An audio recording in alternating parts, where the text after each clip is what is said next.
I think the tale of our time should be the works should communicate the message of peace to all the people, and the readers or all the audience can, learn something from the tales of how to get along with people from different backgrounds.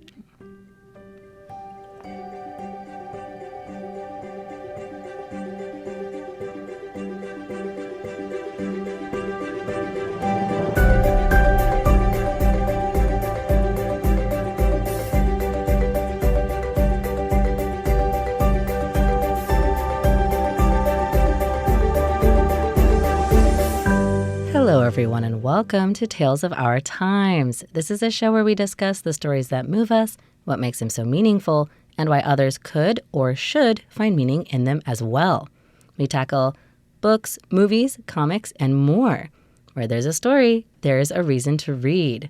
This is not a spoiler-free show, so bear that in mind as you continue to listen. I'm your host, Amanda Stevens, and today I'm joined by a very special guest and fellow RTI show host, Ching-En Chiou. Yeah.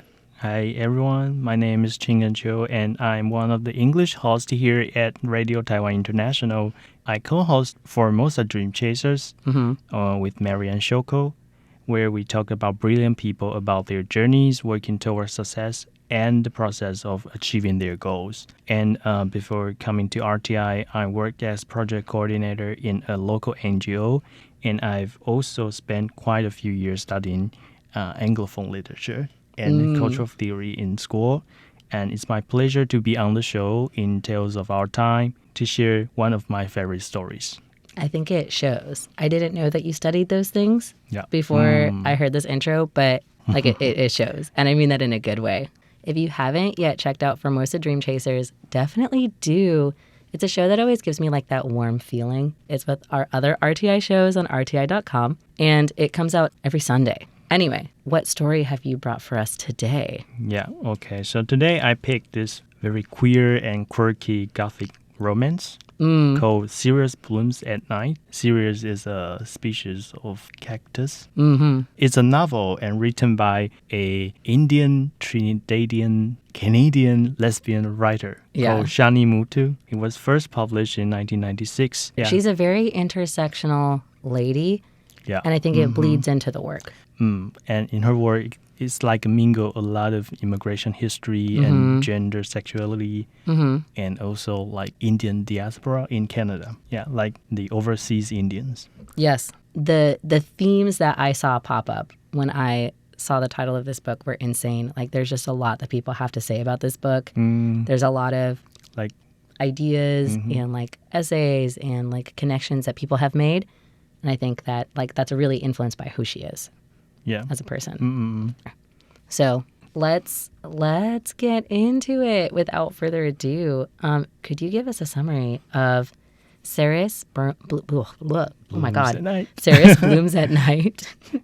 Okay, and Cereus Blooms at Night is this story is basically set in an imaginary tropical island called Lantana Camara. I don't know. Yeah. Yeah, we don't know how this came to be. Yes. It's a colony of the country called Shivering Northern Wetlands. I think it refers to the UK. Okay. Because it's shivering in the north and it's wet. The Shivering Northern Wetlands. Yeah. Okay. And the novel tells the story of a crazy woman whose name is Mala Ramchandin. Yeah, Ramchandin is an Indian surname. And she's been sent to the Paradise Almshouse. Yeah, almshouse is like a nursery home. And the story is told from a third-person perspective, mostly. But it starts with the first-person narrative of Tyler. This Tyler is a nurse in the almshouse, and he is assigned to take care of Mala. Because other nurses feel scared and are reluctant to take care of her. Oh, okay. So as the story gradually unfolds, you'll see why there are a lot of, rumors, maybe? Rumors and taboos attached to Mala Ranchandin. Okay, wait. Can I ask you, what are some of the rumors that people have about her? Like, she's described like a female ghost in the Caribbean legend. Oh. Like a ghost fire, like can, catch children away. That she looks ghostly. People are afraid she has some magic powers. Yeah, and she might carry them away. And she's not in good condition, like not very healthy and thin and look pale, just like a ghost. Yeah. Has like long limbs, long bony arms because she's not eating. Yeah. Okay. I understand. Yeah. So Tyler, because Tyler is a more like effeminate man, and who has this desire to cross-dress. Oh, okay. Yeah, so he's like growing up, he has been ostracized and marginalized by his family and colleagues. So this experience of being oppressed actually can like resonate with Mala's experience as a victim of sexual abuse. It helps them to connect. Yeah, because they both have this. They have trauma. They build this kind of breach. So Tyler's taking care of Mala. Yeah, and she's in a kind of a nursing home or an alms home situation, and they connect. So what does he learn, or what happens after that? Okay, so at first when Mala was sent to the alms house, she was really scared, but we don't actually know what she experienced before being sent to the alms house. Yeah, and Tyler, he was not being favored by his boss. Yeah. So he was sent to take care of this case, which this difficult case. Difficult case. Tyler started to trying to touch and feel the temperature of Mala, and feel this kind of very intimate interaction with between the two people, and Tyler started to observe her behavior and language, and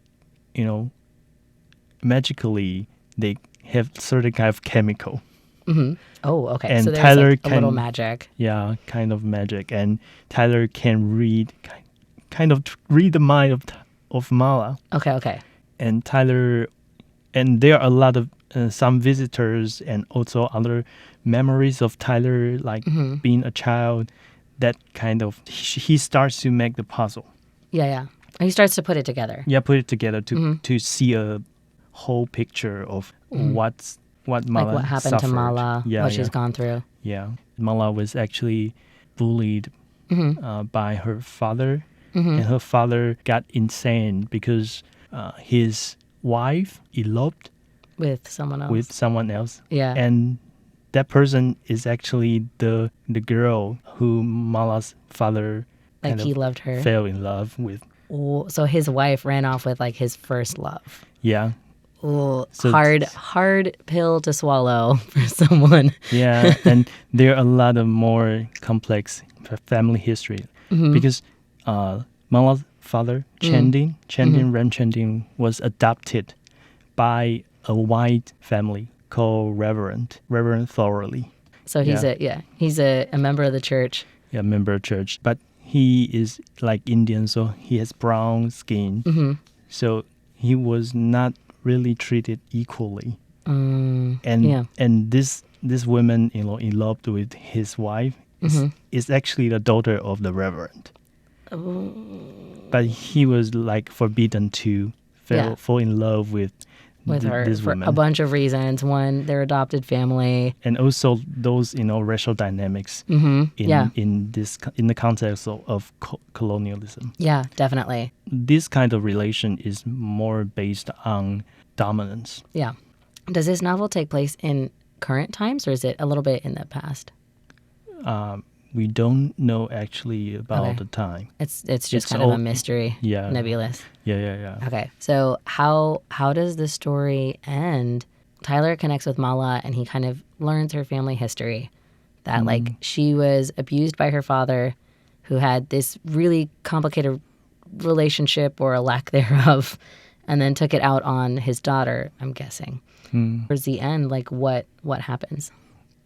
there's no really good ending. Yeah, or But it's not like clear. not clear. It's like a more open ending. But Tyler and Mala is getting better. Like she put trust in Tyler, and Tyler through the interaction with Mala, he's kind of explore his own identity. Yeah. And were like encouraged by Mala to cross dress. Oh, okay. Yeah. She's like, go ahead, follow your heart, follow your soul, Yeah. like do what you want. And not afraid of being judged. Also start to put some like women like dress. And do you know why they use Cereus? No, tell Okay, me. so there's Cereus is a kind of the plant that's been planted in Mala's garden, and the seeds carries the memory of the family, and the Cereus flower is very beautiful, but it only Blooms at night. blooms at night and certain period, certain time in the summer, and also it would emit very special like odor, Oh, okay. the kind of smell which attract people. But as it Or dies. closes, it dies, and it would emit a very ugly smell. So like, when it blooms, it's a beautiful smell and everyone wants to see it. But as it dies, it's horrible and ugly Yeah, and like disgusting to look at or be around. and I think readers can interpret what it is according to what you read in the novel. So go read it. Yeah. It sounds very layered. And the novel, like as far as I know, it was adapted. It's been adapted to a series or a movie. It is now, or it has been. I'm not sure, but I Yeah. heard about the news like that it's going to be adapted. Okay, so we can look forward to that. So then let's move on to the next question. Ching-En, what was your first experience with this book? Actually, that's when I started to find a topic for my master study. Oh, so this is why you have a lot to say about it's part it. of my my research. Wow, cool. Yeah. So did you use this book? I mean, you might have used many books, but did you use this for your thesis or something else that you were doing? Yes, actually. But at the same time, when I saw this novel, I was taking another sociology class Yeah. about gender. Yeah. And in certain weeks, a few weeks of the course, we Yes. talked about like care work. Oh, yes. And I found, there are a lot of themes about care in the novel. In recent years, there's also a lot of discussion on this because of COVID-19. Well, you know what then? Let's skip to that question instead and say, like, what meaning did you find in this book? What attracted you so much to this book now or in the past? Like, if that's changed. I think that all the readers can learn a lot about from Tyler, how he makes sense of Mala's vulnerability and find out more about his own like identity. You can also always find your identity throughout your life. Like it's always changing. Yeah, like there's no make sense. timeline for when you must find it by. Like you can always change your identity, or you can find it later. You're never gonna like miss the window of opportunity to find who you are. It encourages you to explore your own body, your feeling, how you are not just interacting with other people, you are also feeling yourself. And I think the story also encourages us to find a way to relate to someone else, which even if they might be difficult, seem more unlikely relatable. Yeah, because you think, I don't care about that kind of person, like the homeless people, but we don't actually know why those homeless people like we don't know happen to be like this. Yeah, right? we don't know the circumstances that led to that. You actually know nothing about that person. Much like Tyler when he met Mala. She looks scary. Everyone is afraid to go close to her. I saw in the summary, like, she's accused of maybe murdering or suspected of, like, murdering her father. Which gets to your other point, like, you have to understand her circumstances first, and then she tells you more about her father's circumstances, none of which would excuse bad behavior, but you can definitely understand where it would come from. Yeah. And kind of like that bridge to understanding of like, you should reach out, because what you see on the surface is not what you're going to get. And people's lives are so much more complicated and layered than that, you know? Is that related to your answer to the almost last question? Because it feels like you're building to the last part, which is why do you think, what do you think makes this a tale of our time? Or what meaning do you think that others could find in this?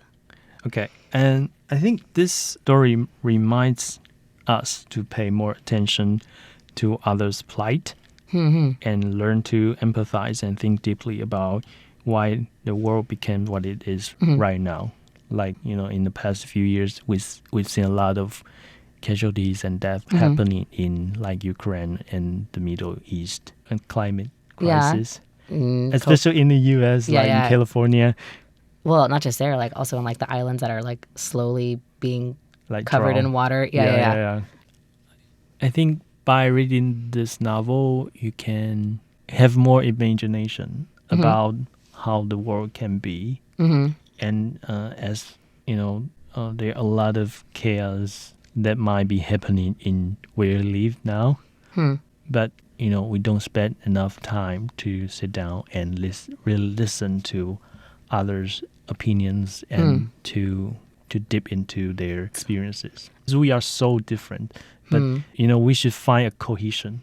Yeah. Like we should find a common ground for us to work together to build a better society. The world is not perfect, but we can still find a way to address those problems. Yeah. And I think what you said is really important too, just giving people time to say what they need to say, to tell you about their experience, and then let them do that before you try to like fix it or take care of it at all. Give people space to speak what they have to say. And then after that, like you said, work towards finding common ground. What you say reminds of my cats. Oh, really? Yeah, because, it's kind of very hard to know why the cat is doing this. It's true. Yeah, and it keeps interrupting your job. Like when you were like typing on the laptop and it just jumped up and like started to whine and kind of be a problem. Yeah, but you still need to find a way to get along with it. Right. And it's not without reason too, right? It's you always have the better relationship if you reach for understanding. Yeah. And not just looking at it on the surface. And then you can move forward, right? So we are out of time. There's so much that we could say about this. Yeah. There's a lot to talk about. Yes, but Ching-En, if you could give this book, Cereus Blooms at Night, a one-phrase subtitle of your own, what would that be? I came up only a key word called shared queerness. We are all in some way, queer, like we are in some way strange, different, like special. Yeah. But we should cherish this kind of differentiation that we all have. Instead of, instead of setting boundaries or to distinguish us and them. Yeah. Instead of reaching for the separation. Yeah. Yeah. Oh, I have goosebumps. Really? Yeah, you could see it. We're in the studio together again. It's my second interview in studio in like months. And now everyone can see. It's true. I got like goosebumps while you were talking. Yeah. So, I've also learned really a lot. I use share queerness for my Instagram like tag. Yes. It's a good phrase. It's become my philosophy. Yeah. Well, Ching-En, thank you so much. You're welcome. For coming on my show and talking about this. It's my pleasure. Yes. And like I said, we have so much that we could say. I encourage everyone to go out, look up this book, see what it's about. But we are out of time. So thank you for joining us today on Radio Taiwan International. This has been Tales of Our Time. I'm your host, Amanda Stevens, with my friend and RTI co-host, Ching-En Chiou. And don't forget to check out Formosa Dreamchasers every Sunday. But I hope that you enjoyed learning about Cereus Blooms at Night, Shared Queerness, a tale of our time. We'll see you next time.